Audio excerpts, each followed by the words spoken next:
Hey guys, and welcome back to another video on the Robuilder YouTube channel. Today, we're going to be going over how to find some commissions, how to get high-paying commissions, and how to work on them without wasting your entire life, basically. So, the shortest form of this answer on how to find commissions is you let them find you. The key to any bit of freelance work is marketing yourself, whether that's via YouTube, Instagram, Twitter, any bit of social media, TikTok, anything you can do that you can grow a platform and get your work in front of as many people as you possibly can.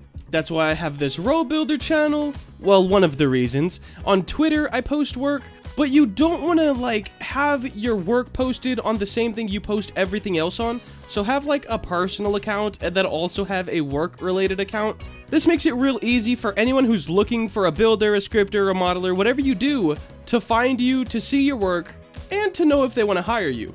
Now, one of the most important things about commissions, guys, is managing your time. Say you have this new high-paying commission, right? I'll take my highest ever paying commission as an example. LG Electronics, guys, they hit me up and they were like, hey, let's build a game on Roblox for our new laptop, which was the LG Gram. I'll go ahead and open up that to show you guys. Alright, guys, so here's the biggest commission that I've ever worked on for LG, and how they hit me up was Twitter DMs. Just, hey, we've seen your work. Would you be interested in partnering up, making a game for our new product, which was the LG Gram? Now, this was a bit more out of my wheelhouse, and if I looked back on it, would I have accepted this commission? Probably not. Now, I definitely took a big risk on it, considering this isn't really my building style, so through some of the profit that I made, I had to pay another builder who was just frankly better than me to help on it. And I had to hire a scripter because they wanted a full game as well, not just a build. But my main point being, if a huge company like LG can find me on Twitter because I've posted work and they can hit me up to work with them, well, they can definitely find you guys as well. Now, about your time management, guys. When you have a huge commission that you're working on, most of the time, if the pay is good, they're pretty strict on the deadline.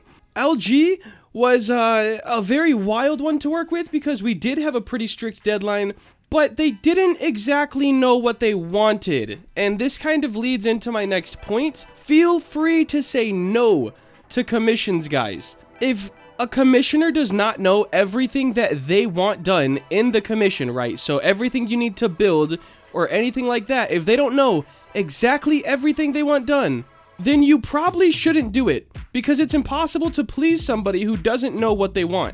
But with your time management, it's as simple as this, guys. Don't waste your whole life doing commissions. Work on some, go hang out with your friends. Work on some more, go hang out with your friends. And don't accept something if you don't think you can reach the deadline, or if you don't think you can do it up to their expectations. Because the main thing your goal should be is right when somebody hires you, you want them to hire you again. And again and again, repeat customers. That's the best way you're going to build relationships with people, and of course, make the most money, which is pretty important, gotta be honest. Now, if we get into the topic of don't accept all the commissions, this was a hard one for me to learn because it's hard for me to say no when someone's offering you the bag, you know? You gotta be like, yeah, I want that, I want to do it, pay me, let's go. But if something's out of your wheelhouse, for example, this project is not super low poly and cartoon. I mean, definitely influenced by my style quite a bit, but I had to hire someone else, which cut into the profits quite a bit. And knowing that, I probably should have declined this one. Now, how do you know which commissions you want to decline and which ones you want to accept? Well, here's how it goes. If you think it's going to be super easy, they have a whole list written down for you, and you know how to do everything on that list in a pretty timely manner, accept it. Definitely, the faster you can get it done, the faster you get your money, the faster you have a happy customer. If you're not too sure that you can do everything, well, this is when you got to start thinking about possibly rejecting it. Let's say you're a low poly builder like me, and somebody wants a completely realistic map, and they're offering you, let's say, $2,000, guys. Like real money, not Robux. Say they're offering you $2,000. On the surface level, that sounds incredible, right? Like, hey, sick, I'm gonna build a map, I'm gonna get $2,000, let's go. But then you start thinking about it. Man, I can't build a realistic.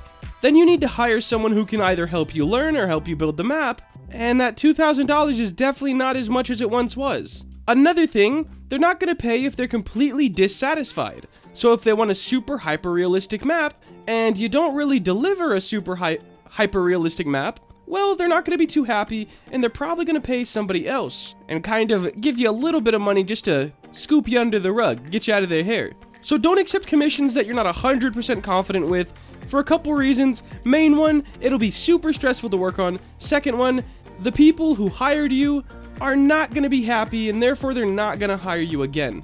Up next, guys, this might be the most important thing, alright? So let's say you bagged your high-paying commission, right? You found someone, they're going to give you, I don't know, 1,000,000 Robux, okay, to make their game.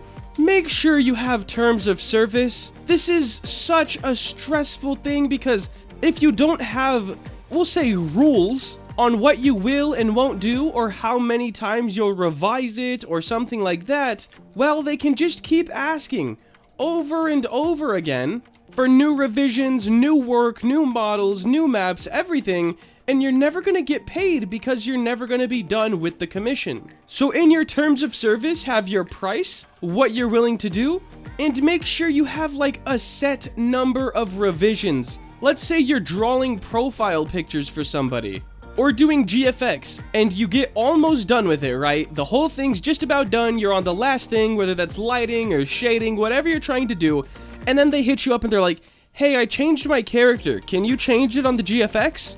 No, you can't. This is not your responsibility, guys, unless they pay you again. Terms of service will help this, a rule stating, hey, when I start, you cannot change what I have to do.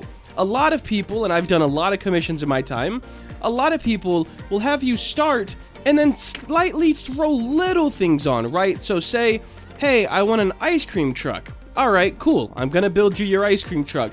And then while you're building it, they're like, oh yeah, we need 10 flavors of ice cream in it too. You're like, all right, yeah, whatever, not bad. And then, oh, we need utensils, we need ice cream scoops and everything like that. And they'll keep adding on stuff, like just small stuff. And guys, they're not raising the pay when they're adding all this stuff on. Which leads us into our next point, value yourself, guys. Know your value. And that's a very hard one to do, because honestly, we're only worth what someone's willing to pay for us. And that sounds bad, but it's so true. If you take a real rusty car, right? Some old beater car that looks pretty ugly. You take it to a car dealership and say, hey, how much can I get for this car?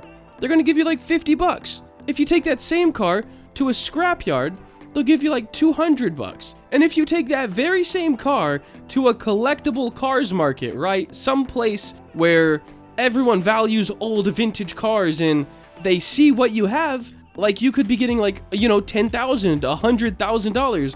So go the places where your value is. Don't look for a low poly building job on a high poly realistic team, if that makes sense. So to sum everything up, guys, oh gosh, these bikes, man.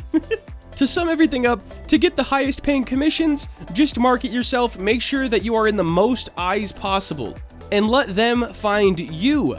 Odds are, Timmy and all 7 of Timmy's friends are hitting up the same person you are for the high paying job, and that person, he doesn't know any of you guys. But say you have, I don't know, 5 million followers on Twitter or something.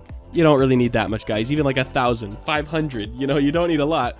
And he can see all your previous work. Well, it makes the decision a lot easier for him.